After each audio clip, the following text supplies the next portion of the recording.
Hello E39 Source, back in San Diego today doing a spark plug DIY on a 2006 BMW E60 M5. This is the S85 5-liter V10. This car has about 75,000 miles on it. Lights are coming on the dash. Knowing that it's about to need its second spark plug change in my dad's ownership. It's kind of annoying how often these things require plugs, at least according to the computer. We're going to be putting in the OE, they're not the BMW, the genuine BMW ones, but they're the same ones pretty much. These are NGK Laser Platinum LKR8AP. You're obviously going to need 10 of them. We picked these up on Amazon. I think they were about $11 a piece. So there's the parts. Here's the car. It is nighttime. I apologize for the lighting. We're going to try to get a little light hanging in here in the hood somewhere. It's going to be fairly involved simply due to the placement of the plugs on this engine, specifically 5 and 10, way back against the firewall, way back there under everything. So that's kind of going to suck. We're going to have to pull the air boxes here, mass airflow meter, no big deal with that. Coolant expansion tank is going to not be disconnected. We're going to unbolt it and kind of move it out of the way, get the valve covers off, and go from there. I don't expect it to be too horrible. We don't need any horribly specific tools here. I also am very limited here in California with the tools that my father has, so hopefully we won't need too many runs to O'Reilly's tonight. Start off by showing you the tool set that we've got here. We've got a couple other things in drawers, but pretty much wide variety of sockets. Probably going to be using 3/8 for the majority of this, and we're definitely going to need some 3-inch extensions. I've got one more elsewhere. But step one is going to be to pull the air boxes out. So take a flat blade screwdriver, locate the little metal tabs all around the perimeter, and loosen them up. There should be, let's see, we got one down at the bottom, one there, so there's 4, he's saying, another one over here, and probably one on top somewhere, right down there. So loosen all those up. Then over here, we're going to use this clamp over here as opposed to this one. Get a flat blade, loosen that up, and we're going to take this whole box out. We also need to do the little pinch connect here for the air line going into the airbox. You just pinch the top and bottom of that and pop it off. It's kind of hard to do with one hand, but it does work. Pinch the top and bottom, slide off. And then your mass airflow meter also has the little pinch things on the side. You're going to pinch them in towards one another and wiggle that off too. And then we can take this whole thing off and put it somewhere safe. Minor correction, there are 5 of those metal little plastic pops. There's another one over here. Your washer filler neck for the washer fluid reservoir is attached on this driver's side airbox. There's just a little clip. You depress the clip in towards the lid, pull it up. It's now disconnected and free to sit there. We also have a couple cooling lines running on top of the driver's side one. You just pop those out. They can sit here for the time being. The last thing holding this one in is the mass airflow meter. You kind of need 2 hands to squeeze those clips together and just disconnect it by pulling it out. There are the air boxes removed. It's a great time to inspect your air filters, make sure they're clean, your engine air filters. With both of those off, we've gotten a little bit more room to work here, but not much. We're going to go ahead and remove the bottom boxes as well. It's held in with this over here, assuming that is connected, is an 8mm 6-point, so we'll get an 8mm on that. And a Torx 20, 25, or 30 right there.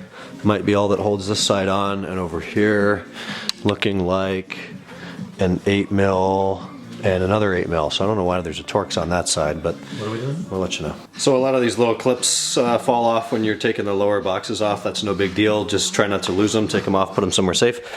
Otherwise, you get those points loosened up. They're 10mm bolts, not 8s. I was incorrect. So you pull the 10mm off and the Torx 30, and they pull straight up. You kind of got to wiggle them a little bit.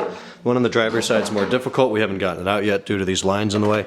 So we're going to take our 10mm again, disconnect the coolant expansion tank, and we're pretty much just going to put it over here, being careful not to turn it upside down, get any air in the system or any coolant out of the system. So it's not the prettiest or most eloquent solution, but 2 10mm bolts hold the expansion tank on. We lift it up, put it over here, and put it kind of at an angle where the airbox used to be. We got the airbox out, not a problem. I don't know that it's required, but we went ahead and did it. There are 2 10mm bolts that hold your power steering reservoir onto its bracket. Loosen and remove those bolts. Do not turn your reservoir upside down. It will leak. You let air in your system. It could groan. You don't want that. That's bad news bears. We loosened it up, and it's just gonna hang here. We can move it around if we need to. as we proceed with the job. The next thing is going to be your spark plug beauty cover, as I'll call it. There's a bunch of tabs on the top and bottom. There's no actual hardware that holds this on that you have to loosen or remove. But the tabs at the top, you push those up. The tabs at the bottom, you press those down. And then it's just a matter of working it out around everything else in here until it comes off like that. This is a great time to clean all this stuff too. So we get that off. Now we can actually see all of the coils.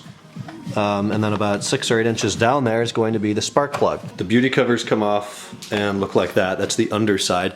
They've got these little black rubber kind of pads every so often there. There are only 2 missing on this cover, one on the far outside edge of each. They're not really important. They just protect, they keep this cover from riding against the valve, the head of the engine itself. So not a big deal if those get lost. It was probably lost before. This side was a little bit more difficult because it has a little clip on it right here. There's a coolant line that used to be in there. You will have removed that by the time you see this, hopefully. And then also you're working around all of these extra wires and whatnot here. So wiggle it out, and now we're going to move on to removing the coils themselves. So releasing the coils here, or at least the electrical component, is fairly simple. Some of them are a little tight. It's a lever situation like this. You can see right where it pivots. You can see the little hinge right there. This is, if this is bank 1, this is probably cylinder 2.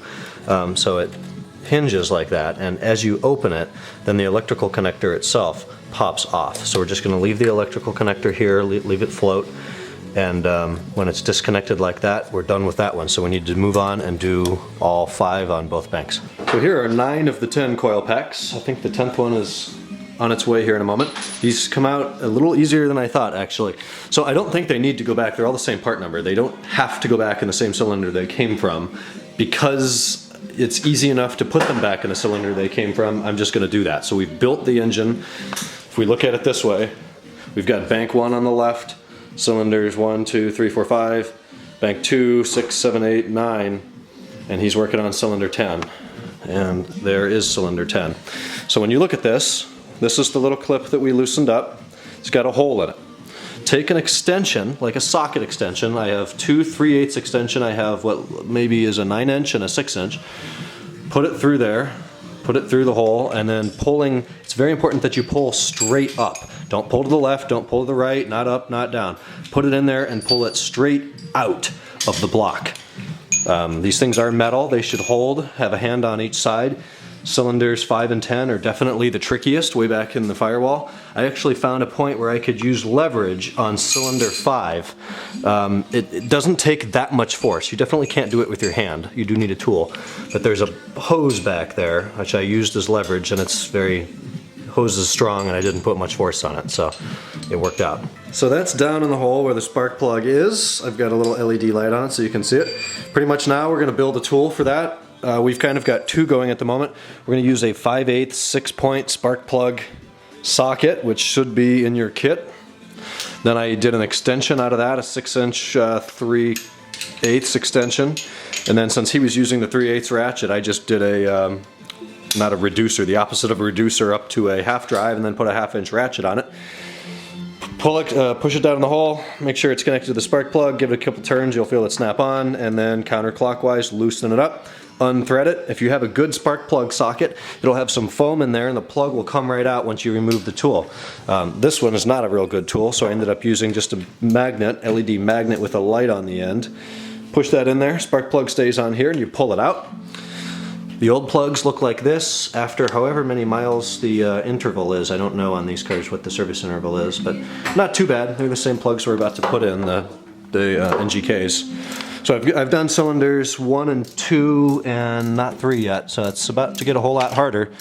As you can foreshadow back there, things are going to get pretty tight, so we'll let you know how we combat that. On cylinder 3, we're going to see if I loosened that up enough. Here's the magnet tool.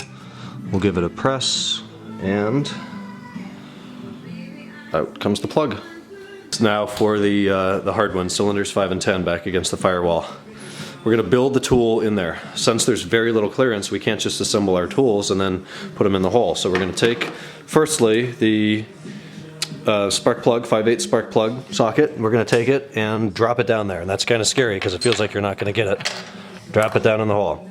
Now we're going to take a 3-inch 3/8 extension followed by a 3-inch 3/8 extension, perhaps followed by one more 3/8 3-inch extension, and drop them down in there, turn them around, rotate, build the tool, and then we're going to need a universal joint which looks like that. And what that allows us to do is articulate the forces coming in at a different angle than it's turning. So you're definitely going to need one of those. And then we're going to have to take it out and disassemble it one piece at a time as well. Possibly fetch it with a magnet as well. So I actually pulled the 5/8 spark plug socket back out, and I attached a 3-inch extension to it already, then dropped it in. That fit. Then I took another 3-inch extension, put that on there. Then we went with the U-joint, and now I've got a 9-inch extension on that.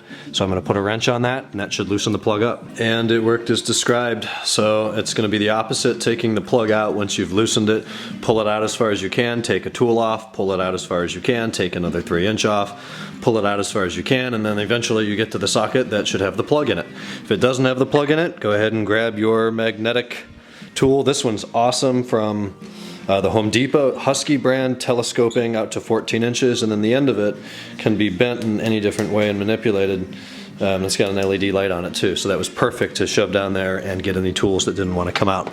So with all 10 plugs out now, we can move on to installing the new plugs. Be very careful that you don't drop them or do anything to adjust this gap here at the bottom. That's the crucial part of a spark plug. These are the new ones that I showed you the part number on before. You're going to carefully insert them down there. Do the first several tightens by hand. You don't want to cross thread these. That's a huge risk. If you are using air tools or something, tighten them by hand before putting any tools on them. I'll get a proper torque spec for you here in a moment. 22 pound-feet is going to be the torque spec for the plugs. Important to note that if you're using any reducers, that is not going to hold true. So if you're using 3/8, you need a 3/8 torque wrench. That'll be 22 pound-feet for all 10 plugs. Moving back to reinstalling the coils, the oil that they came out will be the order that they go back in. Notice that it has a little nub on the coil. Right here I have it at the 12 o'clock position right now, so it only goes in one way. So we're going to take that, and on bank 1, here passenger side, the nub goes at about 2 o'clock. We're going to take it, put it down in the hole, and it only goes in one way. You want to line up, and of course I picked the cylinder to show you that doesn't have, it's got all this extra Vanos wiring and whatnot in the way. In fact, this one, instead of going at 2 o'clock, this one goes at 3 o'clock. All the other ones were 2 o'clock. So making sure we're not pinching anything, we're going to push it down there as it goes, get the nub lined up. You can see the nub. Apologize for the lighting, but the nub is right there at 2 o'clock. So this one's at 3 o'clock. Then get your electrical connector, and it only goes on one way. Kind of feed the electrical connector on like that, and then take the lever, and the lever will pull it in. Give it a push and feel it snap down. Then you're going to take the palm of your hand on the entire thing and put your body weight into it, press it into the block, and you'll feel it snap into place nice and tightly. And those are your coils back in. We're back together, about to go in and attempt to do a warning message reset. Reset the service life, start that at 0 again. Before we do that, the covers that go on over the coils themselves, everything I've read online talked about moving tabs to get to those. I'm not sure what they mean by that. They just come off. There's no tabs. Really, there's 2 things that go up inside of them. You saw when you were working before. They just click on and off. There are kind of some little handles down at the bottom that look like they would be used to run a wire in. You can kind of grab them by those, but they just snap on there. Another thing, the air boxes, they slide back down in. There's these little bits in the front. They're channeled like this. You'll see it's very intuitive when you're dropping the lower air boxes back in. It's pretty simple. You've got your Torx right here. Don't forget about that, or you'll have to take it out again like I did. This snaps on. I found it was easier to leave this off until the last minute because these tabs, these metal freaking spring tabs that hold the upper air boxes on, are horrible, especially on this side. The wires for the battery there go right down there, and there's no easy way to get at that. Then the last thing you're going to do is tighten up those flat heads that connect into the intake plenum there. So now we're ready to wipe the engine down, clean things up a little bit, and next we're going to move into the cabin and see if we can't reset that ourselves. Now inside the car, we're going to take our key, put the key in the ignition. Without your foot on the brake, press the button once. Actually, it should have been twice, but I was already in here. Get it so all the lights come on like that. There's a button over here in the bottom left of the cluster. We're gonna press and hold that. The warning triangle comes up, and then our service. So we'll navigate, there's your oil. I don't know what all of these are exactly, but we'll go to, like, there's the spark plugs. We would release, then press and hold again, and it says okay, since I already did it. If I didn't, it would say reset. I would release and press and hold again, and that would reset it. So you cycle to the one that you want to do, release, press and hold, it'll say reset question mark, release, press and hold again to reset, and then it'll say okay, resetting to another 37,000 miles. So if we start the car up, it is now no longer warning us of any impending service items. If we go to info sources and then service, we now see that the service requirements, engine oil, all of the spark plugs are now at the bottom since they were just done. So that is a success. If you have a bunch of questions with that, I don't support this car on the daily, so I will not remember. So look it up online. I'll put a link below. I found a PDF that tells you how to get in there and do that, and it's not too difficult. The thing is, you just release when you see something that you want to change. Release and then press and hold again to execute that command. All right, thanks guys. Thanks for watching. Talk in a future E39 source video. Take care.